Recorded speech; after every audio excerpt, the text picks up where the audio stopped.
The SCP Foundation is one of the largest pieces of collaborative fiction on the internet, its fame growing every day. Ironic, considering it's about secret organizations, but whatever. This video, and maybe series, will delve into different parts of the world, and I intend to explore lesser-known characters, skips, tales, etc. In any case, I want to summarize them in a concise and fun way that isn't literally copying Exploring series, Volgun, East Side Show, so on. So if it ever feels like I'm copying anybody, please nip it in the bud right now and call me out on it. Also, if you're wondering how I'm qualified to be making videos like this, I think I am. I've been reading the site since about 2012, and I actually got my account in 2013 to 2014. I've been on the forums and IRC chat ever since. I also remember when 2000con was happening. I feel old. So as you could tell, we're covering a major character in MC&D, going over appearances, arcs, and just summarizing Iris overall. If you want to know more about Marshall Carter and Dark, I've linked the Exploring series video below. In general, Iris Stark is one of the inheritors to the name MC&D, specifically Dark. Duh.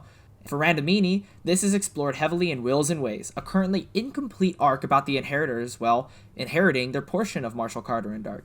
Much of this Iris is portrayed in the Acidverse, a canon taking place during, before, after the events of Ruiz Duchamp's The Cool War, a long story that could be explained later.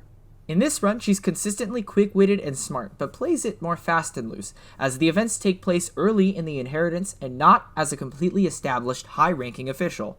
While incomplete, the story so far shows her, Robert Carter, and Skidder Marshall signing off on their inheritance while guided by some Eidolonic collective representatives and Lucas Monaco.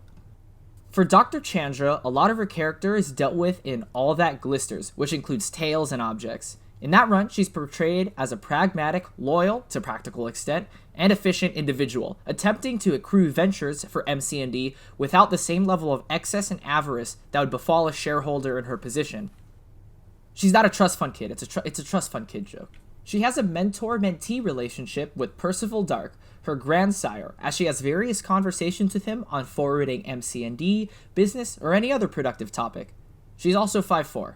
I don't know what you're going to do with that information, but, there it is. Chandra says it makes her underestimated, at least. Her official position is the chief of the Paratech department, and is a major board member, and acts as Percival Dark's proxy/envoy, though she maintains a hefty amount of independence. Unlike Ruprecht Carter, who plays fast and loose, Iris acts with precision. In the tale Sweet Dreams Are Made of These, Iris Stark talks to her uncle, SCP-4116. This is not born of familial love, rather, she negotiates with the King of Nightmares in a way that benefits MC&D. I'd say more, but that would ruin the fun of the article, though a notable quote that defines her character in Chandra's interpretation is, "My loyalty is to myself first, those who are of use to me second." I did mention a few things before, but I'll list a couple more things that she's done or participated in. She knows fire alchemy, she helped acquire the skull of SCP-096 after its decommissioning straight from Site-19, and shot an SCP-093 one instance to death. I've linked them in the description, but in my opinion, the best place to start reading Iris Stark pieces are Randomini's Wills and Ways hub, the tale Iris Stark, and the tale Maybe Capitalism is a Bad Idea. For DrChandra, it's the tale Dark and Disquieting, is where she first meets Lolly, accesses the kaleidoscope, and flexes her power. It's a great jump-off point.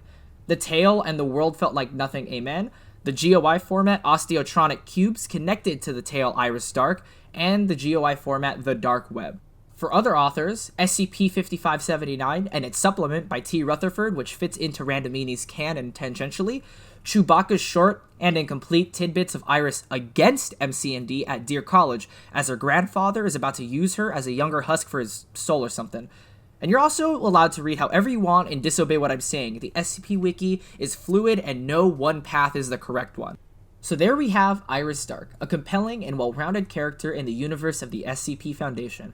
Her popularity and appearances are growing, and I am looking forward to what the writers have for her next.